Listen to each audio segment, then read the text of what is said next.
बिस्मिल्लाहिर्रहमानिर्रहीम। आज हमारी मेहमान शख्सियत हैं हाजी ज़ैदुल्लाह औरकज़ई साहब। इनका शुमार औरकज़ई के मुमताज़ सियासी, समाजी और कारोबारी अफराद में होता है। इनसे आज हम औरकज़ई डिस्ट्रिक्ट में जो बल्दियाती इलेक्शन होने जा रहे हैं इस हवाले से हम बात करेंगे। हाजी साहब, हम अपने प्रोग्राम में आपको खुश आमदीद कहते हैं। शुक्रिया। आप ये बताएं कि जो इस वक्त हुकूमत की तरफ से और इलेक्शन कमीशन ऑफ पाकिस्तान की तरफ से 18 अजला में लोकल बॉडी इलेक्शन होने जा रहे हैं, उनमें कबायली अजला भी शामिल हैं, तो इन इलेक्शन को आप कितना अहम समझते हैं?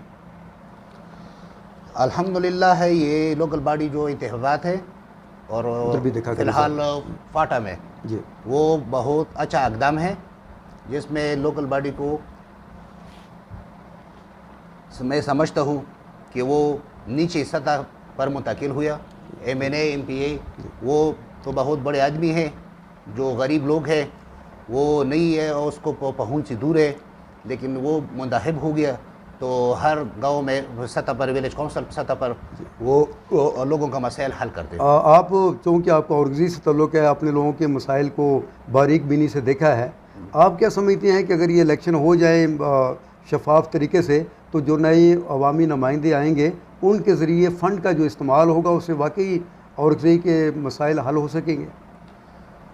मैं समझता हूँ कि अगर फ़ंड देगा तो अच्छा ईमानदार आदमी जो सब कैंडिडेट मेयर के लिए इलेक्शन के लिए खड़ा है वो सब काबिल कदर एहतराम हैं सब।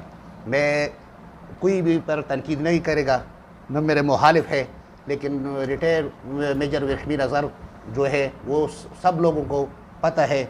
और आप मलक रखमीन को सपोर्ट कर रहे हैं, भाइयों की तरह कर रहे हैं, हम सपोर्ट कर रहे हैं। औरकज़ई अपर में 12 उम्मीदवार इलेक्शन लड़ रहे हैं, जिनमें एक साबिक ब्यूरोक्रेट भी शामिल हैं, हमारे सहाफ़ी भी शहीद औरकज़ई साहब भी शामिल हैं, मलक मुमताज़ पाकिस्तान तहरीक इंसाफ से भी शामिल हैं। आप औरकज़ई के अवाम को क्यों कहते हैं कि आप सिर्फ मलक रखमीन को कामयाब कराएँ? आखिर क्या खूबी है इनमें?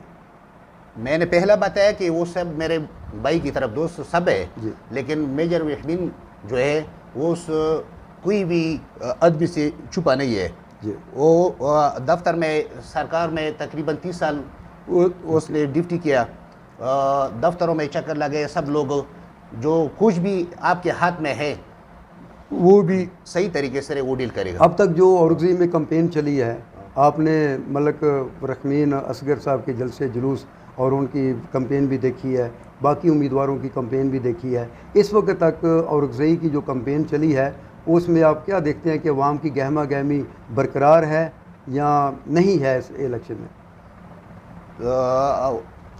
अवाम जी पुरजोर शोर से कंपेन चला रहे हैं, लेकिन मैं समझता हूँ कि मेजर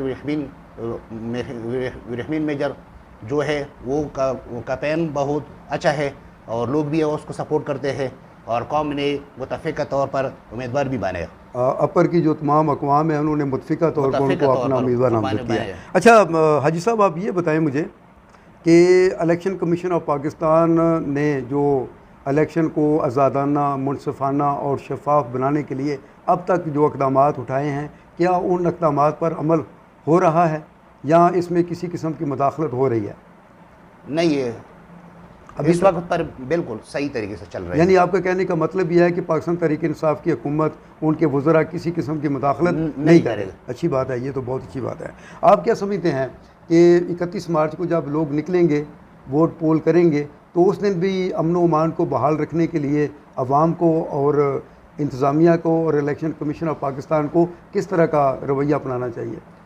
तो वो हुकूमत सबका हुकूमत है, ये पार्टी की नहीं है कि ये PTI है या लीग है या पीपल है या और भी कुछ भी हो जमीयत है, वो सब आवाम के लिए जवाबदेह है।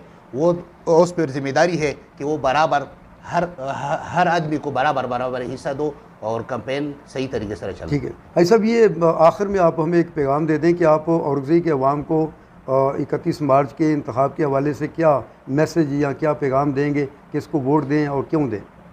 मैं सब लोगों को ये अर्ज़ करता हूँ आजिज़ाना तौर पर कि 21 मार्च पर ट्रांसफर पर मोहर लगाई, मलक रश्मीन को कामयाब करी। इंशाअल्लाह वो जो ज़मरे में आते हैं, जो भी काम आते हैं, वो इंशाल्लाह करेगा। बहुत शुक्रिया जी। ये हाजी ज़ैदुल्लाह साहब थे, वर्कमैन मलक के इंतहाई करीबी साथी, और इनका औरंगज़ी के अपर के अवाम से ये इनकी अपील है कि 31 मार्च को ट्रांसफार्मर पर मोहर लगाकर मलिक साहब को कामयाब कराएं, क्योंकि वो औरंगज़ी के अवाम के जो मसाइल हैं उनको भी बखूबी जानते हैं और उनको हल करने के लिए उनके पास एक मरबूत किस्म का नेटवर्क है।